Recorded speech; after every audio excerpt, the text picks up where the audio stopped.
हारना इंसान की फितरत नहीं, जंग है तो जंग जारी रहे। हौसले की ढाल थामे हाथों में, कर्म की तलवार दुधारी रहे। नमस्कार, मैं हूं श्वेता सिंह और आप देख रहे हैं आज तक। मुश्किल तो है, लेकिन मुकाबला करने के अलावा कोई विकल्प नहीं है। इसीलिए आज हम आपको हौसले की वो कहानियां सुनाएंगे जो आपकी हिम्मत को बढ़ाएंगी। दर्द हकीकत है,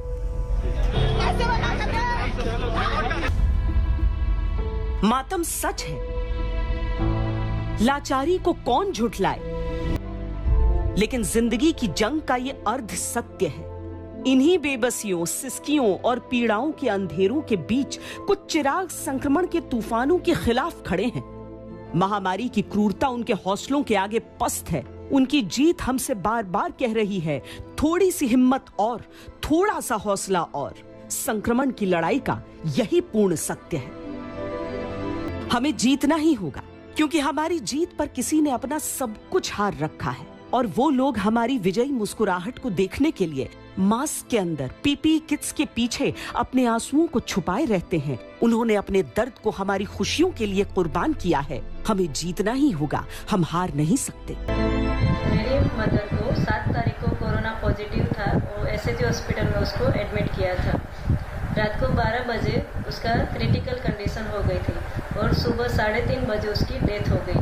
और मैं सुन के तुरंत ही एसएजी हॉस्पिटल पहुंच के उसका जो बॉडी था उसको मैंने कोरोना पॉजिटिव था इसलिए उसको रैप करके जो अंतिम संस्कार विधि थी वो मेरे भाई के साथ मैंने खुद एम्बुलेंस में उसकी बॉडी लेके जाके करवा दी। फिर तुरंत ही मेरी उसी दिन 15 तारीख को कोरोना में वार्ड में मेरी ड्यूटी थी। तो कोरोना वॉरियर करके मैंने जो फ़र्ज अदा की है वो मैंने तुरंत 9 बजे जाके ज्वाइन कर दी और दूसरे दर्दी की सेवा करने के लिए मैंने वो काम शुरू कर दिया। माँ की मौत की वेदना कैसी होती है, डॉक्टर शिल्पा भी जार जार रोती होंगी, लेकिन उन्हें मालूम है कि वो सबके सामने रो पड़ी तो रोते हुओं को कौन सहारा देगा। उन्होंने अपने मातम को स्थगित कर दिया। वो नहीं हारी तो इसलिए क्योंकि वो मानवता को जीतते हुए देखना चाहती है। जन सेवा वही अपनी सेवा है। मेरे माता पिता ने मुझे बचपन से यही संस्कार दिया है कि जो अपने कर्म है वो ध्यान से करना चाहिए। वो मतलब वही मेरा संस्कार है और मैंने तुरंत ही वो ज्वाइन कर दिया। मेरी माता की असली श्रद्धांजलि दर्दी की सेवा, वही मेरी माता की श्रद्धांजलि है। मतलब दर्दी की जो सेवा करूँ वही मेरे लिए मेरी माता की श्रद्धांजलि है।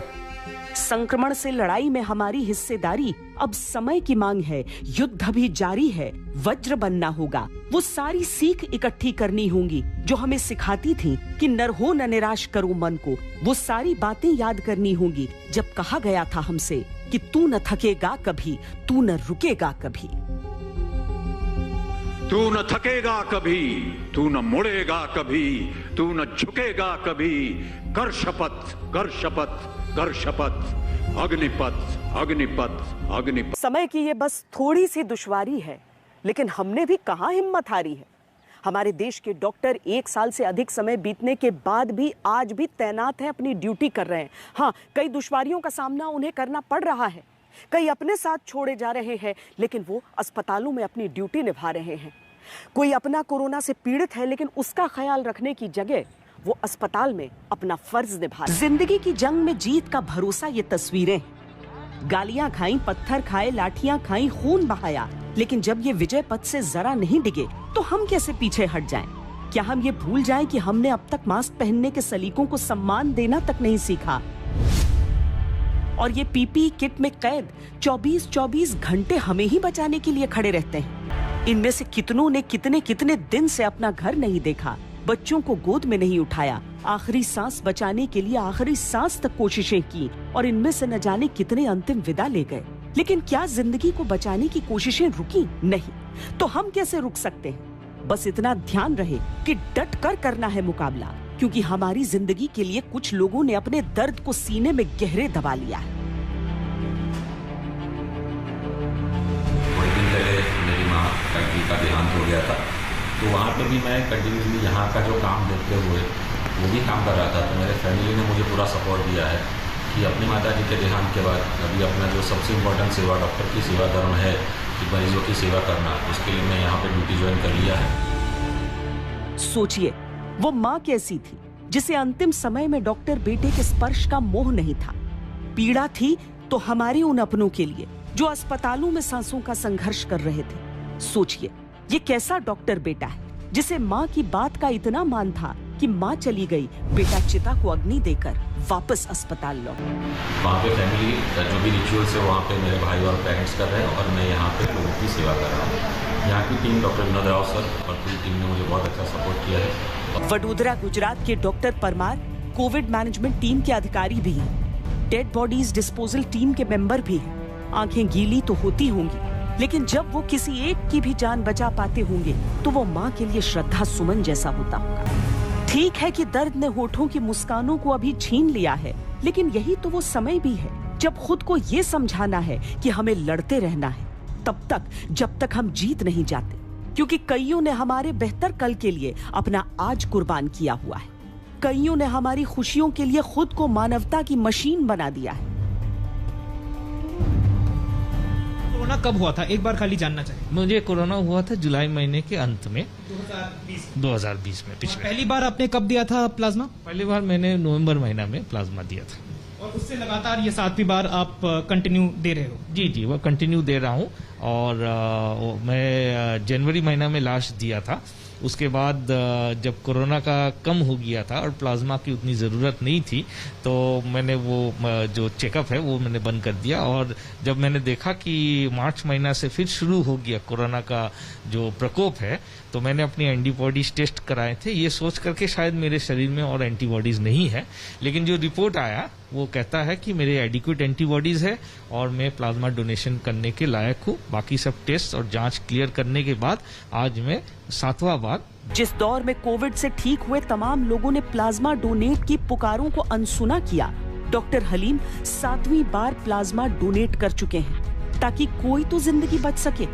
उनका जज्बा थकता नहीं है, आगे और जरूरत पड़ने पर वो फिर तैयार। क्या हम उनके इस जज्बे को यूं ही बिखर जाने देंगे? अपने दर्द की चुभन में क्या हम ये सब भूल जाएंगे? संकटजनक परिस्थिति में है। कई पेशेंट अभी हमारे अस्पताल में भर्ती हैं जिनका प्लाज्मा का डिमांड है, लेकिन उस तरीके से प्लाज्मा डोनर सामने नहीं आ रहे हैं। जो लोग देना भी चाहते हैं, कई एक ने वैक्सीन ले चुके, इसीलिए उनका नाम कड़ी आ रहा है। इस परिस्थिति में मेरे एंटीबॉडीज जब तक बरकरार रहेंगे हम प्लाज्मा डोनेशन करते रहेंगे। ये कर्तव्य, ये त्याग, ये भावनाएं जीतना चाहती हैं महामारी से इस जंग में, जीतना चाहती हैं उस दर्द से जिसने पूरे देश को रुला रखा है। घोर निराशाओं के वातावरण में ऐसे कर्मवीर उम्मीदों को जिंदा रखना चाहते हैं। उठना तो होगा मानवता के लिए, इंसानियत के लिए। कोविड अप्रोप्रिएट बिहेवियर इसलिए नहीं हो पाता क्योंकि फटीग हो गया, थक गए करते करते। आप लोग थके? हमारे पास तो जी मैडम थकने की गुंजाइश ही नहीं है। हाँ, जरूर बीच में रिलैक्स हो गए थे, बट तब भी हम लोगों ने अपना बिहेवियर चेंज नहीं किया था। मास्क, गाउन्स, पीपीई किट हम बिल्कुल पहन के रखते थे।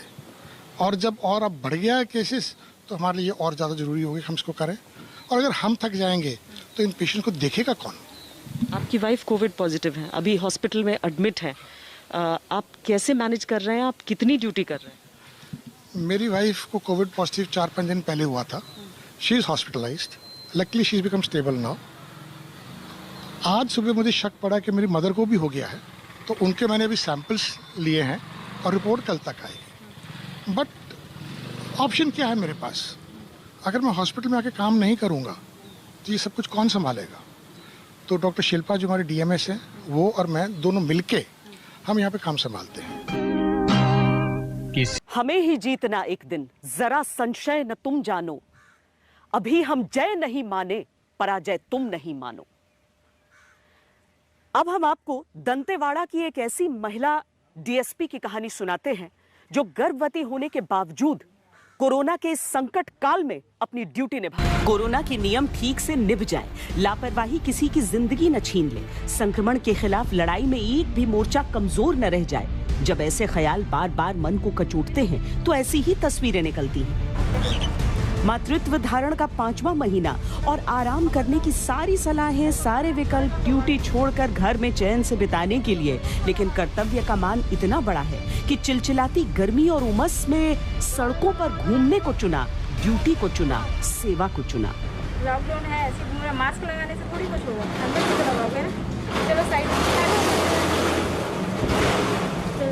बिल्कुल घर का भी काम करती हूँ, क्योंकि जितना मैं जानती हूँ कि अगर ऐसी अवस्था में भी मैं एक्टिव रहूँ तो ये मेरे स्वास्थ्य के लिए भी अच्छा रहेगा। तो मैं घर का काम करने के बाद यहाँ जो अपने कार्य क्षेत्र। डीएसपी शिल्पा को मालूम है कि संक्रमण का ये समय बहुत कठिन है। जो जिम्मेदार हैं, उनके लिए जिम्मेदारी निभाने का यही सबसे सही समय है। दंतेवाड़ा के नक्सलियों के बीच खौफ का नाम है। नक्सलियों के खिलाफ अभियानों को वो लीड करती आई हैं। हाथों में बेत की जगह AK-47 रखती हैं। मातृत्व का समय आया तो उन्हें फील्ड वर्क से ब्रेक मिला, लेकिन बिल्कुल मैनेज हो जाता है, कोई दिक्कत नहीं होती। यहाँ परिस्थिति ऐसी लगती है कि लोग मान नहीं रहे हैं और समझाने की आवश्यकता है। जैसे आप अभी देख भी रहे हैं, कुछ बिना किसी कारण के घूम रहे हैं तो उनको जो है समझाना पड़ता है, वापस भेजना पड़ता है, जिस भी तरीके से समझ जाए वो, क्योंकि उनकी सुरक्षा के लिए ही हम उनको समझा रहे हैं। बाकी जो लोग हैं वो अपने जो है शासकीय जो सेवाएँ हैं और उनके लिए जो है वो काम कर रहे हैं। इस समय में भी अगर मेरी वाइफ इस चुनौती भरे पल में भी अपना कर्तव्य बहुत ईमानदारी से निभा रही है, इसके लिए मुझे खुशी है। पूरे देश इन पर गर्वान्वित है। ऐसी हिम्मत के साथ अपनी हिम्मत मिलाकर मुश्किलों से मुकाबला करना ही होगा। हालात से लड़ना तो इंसान की प्रवृत्ति होती है। माना अंधेरा बहुत घना है, लेकिन दिया जलाना कहाँ मना है। वो गई तो ले गई स्थिरता पर समय की। पुलिस का जो दायित्व होता है वो होता है कानून का निर्वहन, पालन करवाना। लेकिन अगर पुलिस वाले रिश्ते निभाने लगे तो वाकई उसका जिक्र बनता है। ये समझना होगा कि किस तरीके से कोरोना में जब रिश्तेदार एक दूसरे से छिटकते हैं तब कोई वर्दी वाला रिश्ते गढ़ जाए। कौन नहीं लड़ रहा है आपदाओं के कुचक्र से। मुश्किल मुल्क पर है तो हर किसी की भूमिका सिपाही की है। सब सामान्य हो और सबके लिए हो, इसके लिए जूझते जख्मी होते इन योद्धाओं ने अपना रक्त इसीलिए बहाया है। रिश्तों के बंधनों को जब संक्रमण की दीमक चाट रही है तब भी ये मोर्चे पर हैं मानवता के प्रहरी बनकर। उस रोज क्या हुआ था, कहाँ पर आपको मिले ये बुजुर्ग और उनके साथ क्या बीती थी जो आपने मदद की? हमें तकरीबन 11 बजे कॉल मिली थी, PCR कॉल। हाँ, सुबह। तो उसमें हम 3 जने गए थे। एक हमारा sub inspector Dharmendra, constable Pradeep और मैं PP जैकेट पहन के गए थे। तो वहाँ पर ये ओल्ड राजेंद्र नगर में थे, 7/2 में। उठ नहीं पा रहे थे तो हमने जाके देखा तो हमने रिक्वेस्ट करी कि आप चलो, आपको हमने एम्बुलेंस मंगवा ली थी।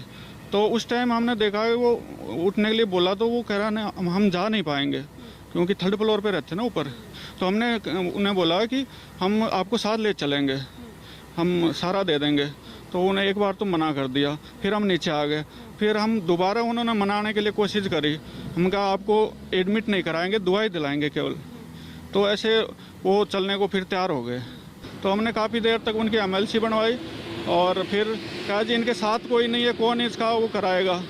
तो मैंने बोला कि मैं कराऊंगा इनका। परायों का दर्द लेने का समय, रिश्तों को फिर से वासुदेव कुटुंबकम की तरफ ले जाने का दौर। अपने साथ दें न दें, हमें सबको अपना बनाना है। कोई हाथ महज इसलिए न छूट जाए क्योंकि उसके अपने रिश्तों ने साथ छोड़ दिया था। तो शाम को 5:30 के करीब मैंने एडमिट करा दिया उनको। तो अब वहाँ डॉक्टरों की देखरेख में उनका इलाज चल रहा है। बाकी हमने अपना ड्यूटी निभा दिया। उनके घर में कोई नहीं था, उनका अपना कोई नहीं है? उनकी 3 बेटियां हैं, जिनमें से एक दुबई में रहती है, एक अजमेर में रहती है और एक कालकाजी में रहती है दिल्ली में। तो उन्होंने कॉल किया था, PCR उन्होंने ही मंगवाई थी। तो उन्होंने कॉल किया, उसके बाद हमने बोला कि आप 1 घंटे के लिए आ जाओ, लेकिन उन्होंने बिल्कुल कह रहे कोरोना काल चल रहा है, अभी मैं अब जो झल्लाहट में कभी हाथ उठे वर्दी पर, तो ये तारीखें भी याद रहे जब जिंदगियां बचाने के लिए वर्दियों ने अपने कंधे भिड़ा दिए। क्या हुआ था उस रोज? 4:20 पे हमें एक PCR कॉल मिली थी कि निदान हॉस्पिटल में ऑक्सीजन खत्म हो गया है और लोग भी काफ़ी परेशान थे, डॉक्टर साहब भी परेशान थे। इस कॉल पे फिर मैं, मेरा एडिशनल SHO इंस्पेक्टर शिशुपाल और इसके अलावा जो हमारी ERV की गाड़ी है वो और हमारी मोटरसाइकिल्स, मैंने सभी को डायरेक्ट किया कि सारे हॉस्पिटल में पहुंचो। हम लोग सभी हॉस्पिटल पहुंचे तो वहाँ काफ़ी लोग परेशान थे जिनके पेशेंट एडमिट थे कि ऑक्सीजन ख़त्म हो रही है जी। तो डॉक्टर रक्षा हैं, वो उन्होंने बताया कि हमारे ऑर्डर तो दे रखा है सुबह से, लेकिन ना तो फ़ोन से कांटेक्ट हो पा रहा है और बदरपुर से हमारी ऑक्सीजन आनी है लेकिन पहुंच नहीं पा रही है। ये अब समझ में नहीं आ रहा क्या है। तो उनसे रूट पूछा, वो कहने लगे जी कि इससे देवली रोड से आनी है। तो हमने एक मोटरसाइकिल को और उसको डायरेक्ट किया कि आप जल्दी से जाओ, देखो कहीं रास्ते में कहाँ फंस रही है। तो लकीली वो नज़दीक ही थी, तकरीबन 1 किलोमीटर के आसपास ही। तो उसको फिर एस्कॉर्ट करके फटाफट हम लोग लेके आए और हमने उनके स्टाफ का वेट नहीं किया, फिर हमारे स्टाफ ने फटाफट उसको अनलोड करके और आईसीयू में जहाँ थे शिफ्ट कर दिया। कई जिंदगियों का सवाल था। ऑक्सीजन के एक एक कतरे के लिए जंग छिड़ी थी। जरूरत को दूसरों की जिम्मेदारी पर डालकर बलिहार सिंह किनारा कर सकते थे। उन पर कोई आरोप भी नहीं लगता, लेकिन मानवता की अदालत में दलील देते समय आवाज कमजोर न पड़ जाए, इसीलिए सारा रुआब इंसानियत के सामने त्याग दिया। पुलिस को इन चीजों के लिए कॉल नहीं किया जाता है, क्या वो भरोसा था जिस कारण आप लोगों को फोन आया है? हाँ, नहीं, पूरा भरोसा है दिल्ली पुलिस पे और हमें क्लियर डायरेक्शन है कि हमने मतलब पूरा पब्लिक की हेल्प करनी है और हम लोग करते हैं। सबको पता है, हर एक आदमी को पता है कि दिल्ली पुलिस को कॉल करेंगे तो वो आएगी और हेल्प करेगी। कहीं पर मन में किसी के, आपकी टीम में किसी के ये ख्याल नहीं आता है कि ये हमारी ड्यूटी का हिस्सा नहीं? नहीं, ऐसा तो है नहीं, ये तो हमारी ड्यूटी का हिस्सा है और अच्छा लगता है, मतलब हमें मौका दिया। राजू राम हो या बलिहार से, इन जैसों के चलते हादसे टल रहे हैं, लेकिन अभी बहुत काम बाकी है। मानवता के यज्ञ में हर किसी को अपने अपने कर्म की आहुति देने का समय है। मायूसियों से क्या हासिल होगा? जो हम जंग जीतेंगे तो वो हौसलों के दम पर एक दूसरे के काम आकर। वर्दी युद्ध काल से लेकर ऐसे संकट काल में मदद के लिए यूं आगे बढ़े तो हौसला बढ़ता है। यूं भी जैसे ही संकट का ये समय गहराया, डीआरडीओ ने अलग अलग शहरों में चंद दिनों में आईसीयू बेड वाले अस्पताल खड़े कर दिए और पर भी काम चल रहा है। वायुसेना हमारी सांसों के लिए देवदूत बनकर आगे आई और ऑक्सीजन टैंकरों को ऐसे विशालकाय विमानों में लेकर तेजी से प्लांट्स तक पहुंचाया जा रहा है। निराशाओं के तमाम काले बादलों को चीरकर ऑक्सीजन एक्सप्रेस ने आशाओं का प्रकाश करना शुरू कर दिया है। हमारे वैज्ञानिकों ने हल्के संक्रमण को मात देने वाली दवाई खोज ली है। दवाई को मंजूरी मिल चुकी है। हर कोई अपने अपने स्तर पर जंग जीतने के लिए जूझ रहा है। ऐसे में हमें भी जीतने के लिए अपनी पूरी ताकत झोंकनी होगी। वर्दीधारी हो, आम इंसान हो, हर जगह हमारे आसपास ऐसे मिसाल हैं जो हमें लड़ने के लिए प्रेरित कर रहे हैं। उनके लिए त्राहिमाम है, लाइनें लगी हैं, अस्पतालों में बेड्स नहीं है, एम्बुलेंस को लेकर मारामारी है, लेकिन कई ऐसे लोग भी हैं जो ऐसी परिस्थितियों में भी मुफ्त सेवा दे रहे हैं, दूसरों की मदद कर रहे हैं। जब तक मैं जिंदा हूँ तब तक मेरे मंदसौर वासियों को कभी तकलीफ। क्या दिखता है? दर्द, नाउमीदी, दहशत? थोड़ा और देखिए, आसपास कोई न कोई मिल जाएगा जिसने अब भी हिम्मत नहीं हारी। अब भी ऐसे न जाने कितने लोग दिख जाएंगे जो संक्रमण की क्रूरता को सीना ताने चुनौती दे रहे हैं। देखने की जरूरत है और वो बहादुर जरूर नजर आ जाएंगे जो लड़ रहे हैं अपनी पूरी ताकत से, ताकि बची रहे मन की ताकत। के साथ सब कम पड़ जा रहे हैं। शव वाहन, शमशान, चिता, लकड़ियां, अंतिम संस्कार, सब कुछ। लेकिन दिल्ली के चिरंजीव नहीं चाहते कि किसी के किसी अपने को मुखाग्नि भी न मिल सके। अस्पताल और शमशान के बीच दौड़ा रहे हैं। जिनका कोई नहीं होता उनके मृत्यु संस्कार को पूरा कर रहे हैं। 1200 शवों को वो अग्नि दिलवा चुके। देख रहे हैं कि लावारिस और कोरोना की मिला के हम 1200 से ऊपर लाशों का संस्कार निःशुल्क कर चुके हैं। और अभी जो हाल कोरोना का चल रहा है, इसमें डेली 30 से 40 डेड बॉडी हमारे पास आ रही है। लोग तड़प के ऑक्सीजन के लिए मर रहे हैं और पूरी ऑक्सीजन कहीं न मिलने का बिल्कुल कितनी डेथ हो रही है बता नहीं सकता। हम लोग डेली 30 से 40 डेड बॉडी का संस्कार सेवा कर रहे हैं। इतनी भयानक स्थिति है कि पूरे के पूरे परिवारों को कोरोना हुआ है। कई लोग क्वारंटाइन है, उनके घर में डेड बॉडी को हाथ लगाने वाला कोई नहीं है। और कई लोग ऐसे हैं कि जिनके बेटा बहू दोनों मर गए, बुजुर्ग माता पिता हैं। तो बहुत भयानक स्थिति है। उस मामले में हमें बताया जाता है तो हमारी टीम जाती है, उनको उठा के लाती है और पूरा विधिवत तरीके से संस्कार करवाते हैं। किसी किसी परिवार में वाकई कोई नहीं बच पा रहा, किसी में कोई बच रहा है तो वो सामर्थ्य विहीन है। कोई पूरा परिवार पॉजिटिव है, कोई ऐसा भी है जो मुंह फेर ले रहा है अपने प्रियजनों से। चिरंजीव वरदान है उन सब के लिए। जहाँ 4 कंधे नहीं वहाँ एम्बुलेंस ही अर्थी है। जहाँ धन नहीं वहाँ उनकी खुद की जमा पूंजी अनजान लोगों के दाह कर्म के लिए समर्पित। पैसा खर्चा, किसी को जो जरूरतमंद है, लकड़ी चाहिए, सामान चाहिए, एम्बुलेंस फ्री चाहिए, ये सब सेवा हम उनको प्रोवाइड करते हैं। पूरी दिल्ली में काम कर रहे हैं, हमारे पास 5 एम्बुलेंस है और जितनी हो सकती है हम सेवा 24/7 में करते हैं। हालात खराब हैं तो चुनौतियां भी बड़ी ही आएंगी, लेकिन उनसे लड़े बिना हार जाएं हम या हताशा में सारी कोशिशें छोड़ दें, ये भी तो ठीक नहीं। जहां कमी है वहां हमें खुद मैदान में उतरना होगा। जहां से मदद की उम्मीद है हमें खुद ही उम्मीद के उन स्रोत को खोजना होगा, ताकि हम ला सके ऑक्सीजन के नाम की वो संजीवनी जो कई लोगों को सांसें दे सके। जब तक मैं जिंदा हूँ तब तक मेरे मंदसौर वासियों को कभी तकलीफ नहीं आऊंगी। ये सबसे बड़ी सेवा है, मानव सेवा जो होती है, एक बहुत बड़ी सेवा होती है। और यहाँ के ऑक्सीजन सिलेंडर जो है ये हमने हमारे छोटी सादड़ी में है वसीम भाई करके, उनसे बात करी और हमारे कलेक्टर साहब के आदेश से और तहसीलदार साहब ने हम गए यहाँ से और सिलेंडर भरवा के वहाँ से लेके आए। ये सरकारी हॉस्पिटल की सिलेंडर है। यही वादा चाहिए, यही हौसला चाहिए। मंदसौर के जिला अस्पताल में ऑक्सीजन का मीटर खालीपन की तरफ गिर रहा था। जो ऑक्सीजन प्लांट बन रहा है वो शुरू होकर ऑक्सीजन सप्लाई में अभी कुछ दिन और मांग रहा है। कई मरीजों की जान पर संकट था, किसी को तो कुछ करना था। नाहरू खान ने किया। 70 तो वहाँ पड़े हुए हैं एक गाड़ी में और 50 यहाँ भर के आ चुके हैं और गाड़ी एक गाड़ी और है वो सुबह आएगी। वापस 30 सिलेंडर फिर खाली हुआ है, फिर भर लिए गाड़ी में वापस लोड कर लिया मैंने। 2 दिन में लगभग 120। जी 2 दिन में यहाँ पे खपत तो ज़्यादा हो रही है क्या, बाकी काम रुकेगा नहीं यहाँ का।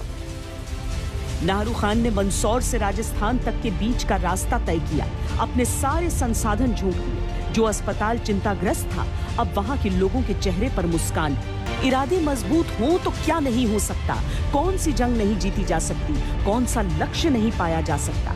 दिल्ली के द्वारका में एक अस्पताल को समय पर ऑक्सीजन नहीं मिल रही थी, तब एक कोशिश ने सारा मंजर बदल दिया।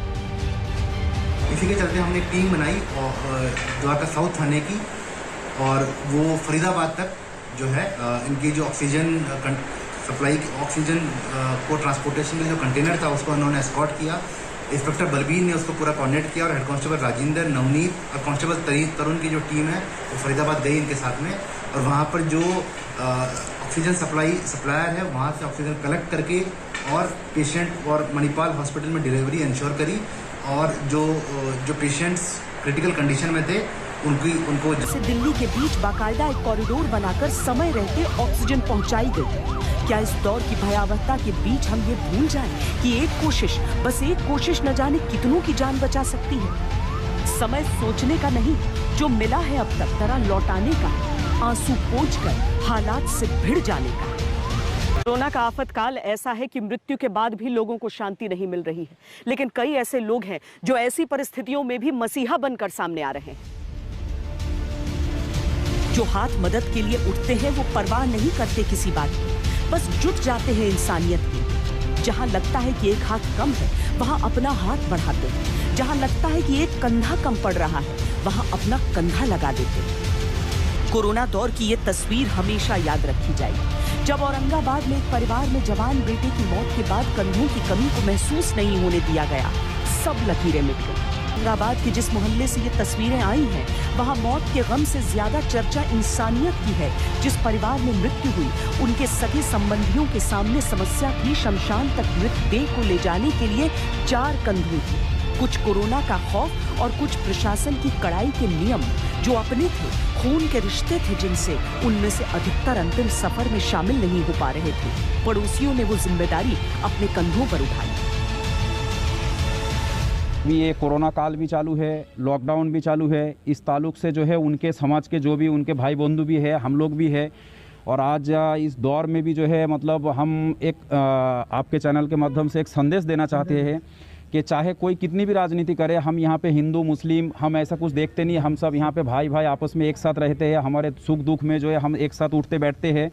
तो इसीलिए हम जो है उनके अंतिम संस्कार में आए हुए हैं, और जो भी हमसे बन पड़ा वो हमने किया है। ये लोग कलकत्ता के रहने वाले हैं प्रॉपर, और यहाँ पर इनके लोग बहुत कम होने की वजह से आज हम और हमारे पूरे दोस्त ये टीम यहाँ पर जो है मलिक भाई, नूर इस्लाम भाई, मुन्ना सेठ, हुसैन भाई और सब बंगाली यहाँ पर जो आए हुए कलकत्ता से, हम लोग ने इसकी डेड बॉडी कैलाश शमशान भूमि में यहाँ पर लेकर इनके हिंदू के रीति रिवाज के हिसाब से हमने जो भी यहाँ संस्कार किए है। फिर कुछ कम नहीं पड़ा, न कंधे न दाह संस्कार की कोई रीत। मृतक का परिवार इन संवेदनाओं को सलाम भेज रहा है। दुलाल भाई हमारा भाई जैसा, उसका बड़ा लड़का है, आज सवेरे निधन हुआ है।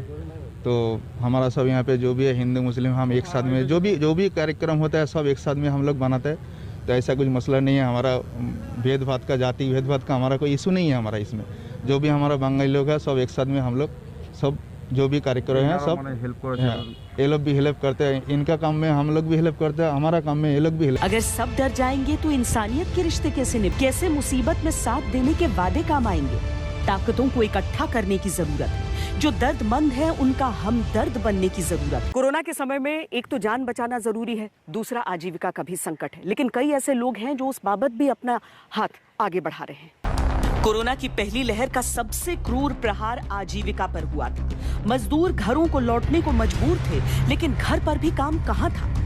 यूं तो मनीष त्रिपाठी एक फैशन डिजाइनर है, लेकिन उन्होंने शहर से गांव तक का एक कार्यक्रम शुरू कर दिया, जिसके तहत पिछले साल गांव की महिलाओं को मास्क बनाने का काम दिया। इसका एक हिस्सा गरीबों को मुफ्त बांटा गया और इस साल मंदिरों में देवी देवताओं के वस्त्र बनाने का प्रशिक्षण इन महिलाओं को दे दिया गया। इसको डायरेक्टली ग्रामीण रोजगार से जोड़ा मैंने, और उसको मैंने ये कोशिश करी कि कैसे ये जो परिधान थे, ये जो प्रभु श्री राम के लिए बनने थे, ये इनकी एक ट्रेनिंग हमने इस गांव में देनी शुरू करी। अच्छा, मतलब सब ट्रेंड है अब ये बनाने में? बिल्कुल। हमने एक इंटीग्रेट एक प्लान बनाया, ये कैसे कटिंग से लेके फिनिशिंग से लेके क्वालिटी सब कुछ, मतलब जो भी चीजें एक डिजाइनर परिधान बनाने के लिए जरूरत होती हैं, उनकी पर डे वाइज से एक हमने करिकुलम बनाया और उसमें इन सभी महिलाओं को ट्रेन करने के बाद अब ये महिलाएं ही इन परिधानों को, श्रद्धा भी और काम भी बिल्कुल। गाजियाबाद के इस गांव की ये महिलाएं यहाँ रामलला के वस्त्र बना रही हैं। श्रद्धा भी है और आजीविका भी। कैसा लगता है कि मतलब जिनकी आप लोग पूजा करती हैं वही पहनने वाले हैं? हाँ जी, बहुत अच्छा, बहुत अच्छा, सबको बहुत अच्छा लग रहा है ये तस्वीरें इसीलिए आज के दौर में बेहद जरूरी है दिखाना, क्योंकि ये नक्सल प्रभावित बीजापुर के अबूझमाड़ को नक्सलियों की अघोषित राजधानी कहा जाता है। ये हेल्थ वर्कर इतनी परेशानियां उठाते हुए वैक्सीनेशन के लिए जा रहे हैं। हमारी हेल्थ टीम भैरमगढ़ से नदी, इंद्रावती नदी के उधर, जिसको मार्ग एरिया में जाना जाता है, जाके वैक्सीनेशन कर रही हैं। उसमें हमारे हेल्थ विभाग से सारे डॉक्टर्स, बी सुपरवाइजर, ANM और मितानिन सब अपना 100% कोशिश कर रहे हैं वैक्सीनेशन करने के लिए। कोरोना का टीका सबके लिए बहुत जरूरी है और इसी जरूरत को जिंदगी से बड़ा मानते हुए ये स्वास्थ्य कर्मी पहुंचे हैं और लगातार ऐसे दुर्गम स्थानों तक पहुंच रहे हैं। बस्तर के इन वीरों को भी एक सलाम। कैसे हार जाएं हम जबकि जिस्म में सांस अभी बाकी, कैसे हार जाएं हम जबकि विजय की आस अभी बाकी। जीतना ही है हमें और हम ही जीतेंगे। कैसे हार जाएं हम जबकि विश्वास अभी बाकी। परिस्थितियां बहुत कठिन हैं, हमें मुकाबला भी करना है और दूसरों की मदद भी करनी है। अभी के लिए इतना ही। देश और दुनिया की बाकी खबरों के लिए आप देखते रहिए आज तक। नमस्कार, मैं हूं अंजना ओम कश्यप। हमें उम्मीद है ये वीडियो आपको पसंद आया होगा। लेटेस्ट खबरों के लिए यूं ही देखते रहिए आज तक और इस वीडियो के पसंद आने पर लाइक, शेयर एंड सब्सक्राइब करना ना भूलें।